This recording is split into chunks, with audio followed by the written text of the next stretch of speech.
I've been up, I've been down. My whole life has been turned around. I've been tossed about, I've been beaten to the ground. Sometimes I've laughed, sometimes I've cried. Sometimes I felt like I just wanted to lay down and die. I've been broke but never broken. But all the time I've been hoping. I've been praying and I've been saying, I don't care how hard the wind may blow. I don't care how much rain or snow may fall.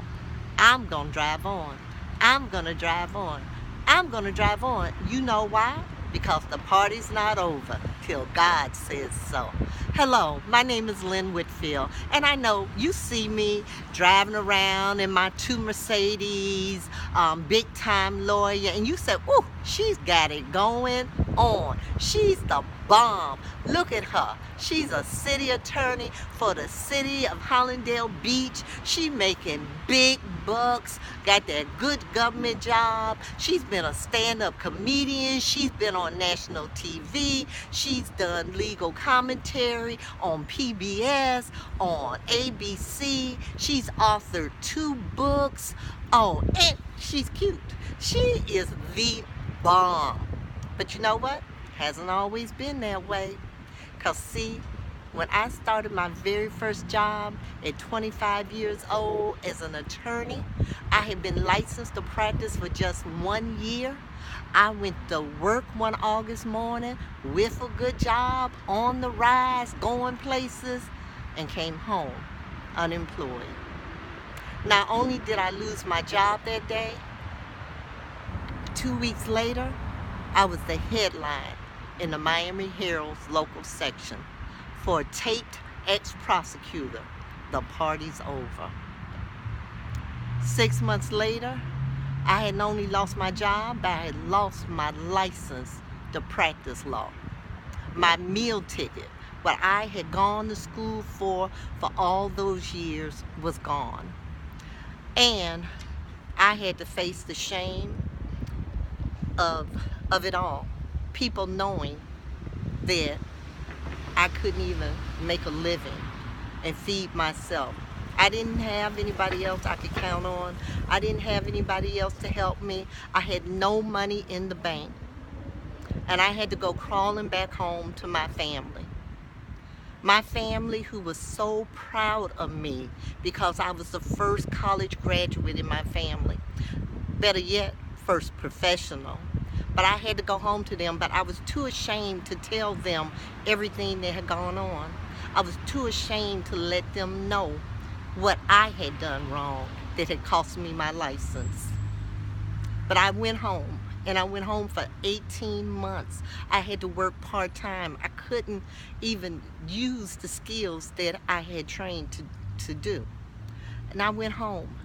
And then there came a point in time when I could apply to get my license back. And I remember sitting down trying to fill out that long application and feeling so bad and just crying. Fortunately for me, that day, the National Bar Association was meeting in my hometown, Cleveland. And I had a friend. And I remember standing at his door and knocking on his hotel door. And when he opened that door, I almost fell into his arms with my stack of papers. And I remember just saying, I need your help. I can't do this alone. And he helped me. And even after I got my license back, I was too ashamed to let people know what I had gone through. After a while, you know, people stopped asking, have you ever been suspended? But there was a time when I was applying for a judgeship when I was asked about it, and I had to reveal what had happened. And it wasn't until it took me years to forgive myself and to overcome that shame of feeling like a failure.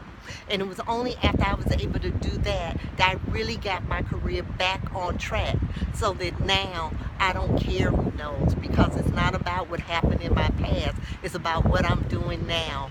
And that's why I am so passionate about helping others overcome the shame of their failures, helping them to understand how they can apologize to themselves and how they can move past what happened to them in their past, and that their past does not dictate their futures. There have been many challenges that I've gone through in my life. There's been many storms that I've had to endure in my life. But I've learned through all of them to just keep going forward. And I am passionate about helping other people overcome those challenges, helping other people learn how to keep driving through the storm. As my aunt told me when I was 6 years old, and we were driving in a rainstorm and people were pulled over to the side of the road, and I said, Auntie, pull over, we're gonna die, we can't see. And she said, baby, those people over there, they don't know how long the storm's gonna be here.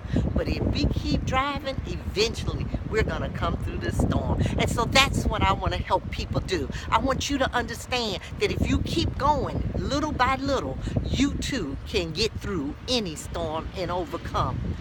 And that's why I'm here to help you.